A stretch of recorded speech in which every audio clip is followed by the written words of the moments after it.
For this video, we're going to be breaking down number 73 offensive guard and defensive tackle Jason Wyatt, class of 2024 of Hastings High School, highlighted on the screen. But before we dive further into the video, if you like this kind of content, please give a thumbs up and subscribe for future videos. And if you're considering helping the group even further, think about joining our Patreon for added benefits or using donation links below. And now back to Jason. This young man, 6 feet, 275 pounds, big-bodied kid who's built like a tree stump, a lot of power in his lower half. And he may not look it, but he's got some solid feet. I saw him do some pulling on tape, and whether it's some short traps or some power pulling inside the tackle box, you can see him, he moves. He's pretty light on his feet for a man of his size. And when he gets his hands in the right spot, when he has good hand placement, hands inside, you can really see some of that power that I'm describing.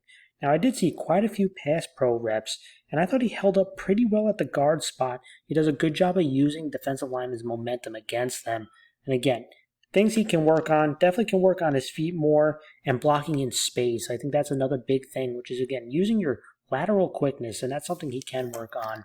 Let's go over a couple plays I liked. I mentioned highlighted here on the screen, and we're going to see some of his pulling, right? And it's going to be a short trap.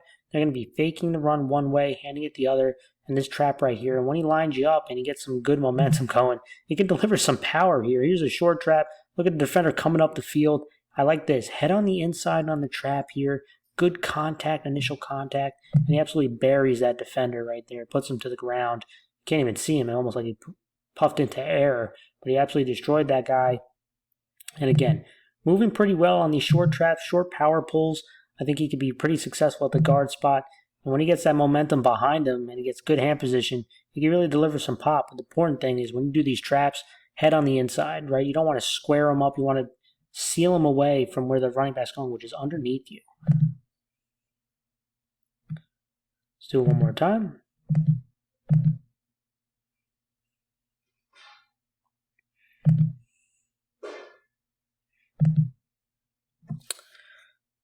Let's show another play. And again, a man of his size, you don't think that he can move. He can move very well, but here he is pulling again. And you're going to see they're going to be kind of running this sweep. He's going to be pulling around, getting to the second level. And let's watch him move a little bit. Gets out of his stance pretty good, gets in the hole, and again, now he's got to get to that second level, head up, trying to block at the second level. That linebacker, look again, those hands, got a lot of mass behind him. If he gets his hands on you, he'll displace you pretty quickly. Again, I'm looking at getting out of his stance, pulling, not bad movement right there, finding that guy at the second level, and again, the linebacker doesn't want anything to do with that if he's running full momentum at you.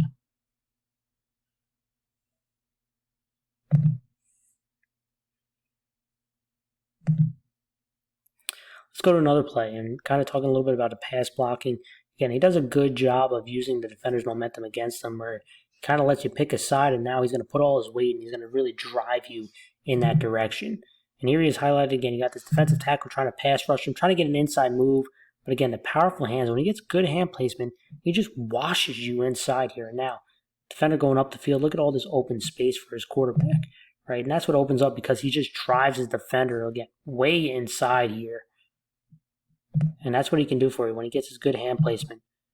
And if you come in unbalanced, he uses that against you. And there he is again, driving him inside, sealing off. Now he's got a huge lane for the quarterback. Let's do it one more time. Again, look at him.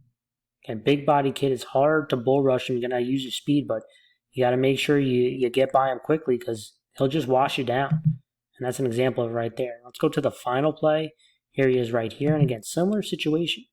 Defensive tackle tries to get an initial push on him. Doesn't really work. Gets an inside move, but can't turn the corner because he moves his feet here and then again seals him off, leaving a wide open lane for that quarterback to scramble here. And again, big kid, so it's hard to move him if you're a defender trying to bull rush him or overpower him. What you're going to try to do is use your speed, try to cut inside of him. And although it doesn't have the longest arms, again, moving his feet, shadowing the defender here, sealing him off, leaving that open lane for his quarterback. And again, small school linemen, I love watching them, seeing their technique, seeing some of the tenacity they have. This is a young man I'm excited to see what he worked on this offseason heading to this upcoming year.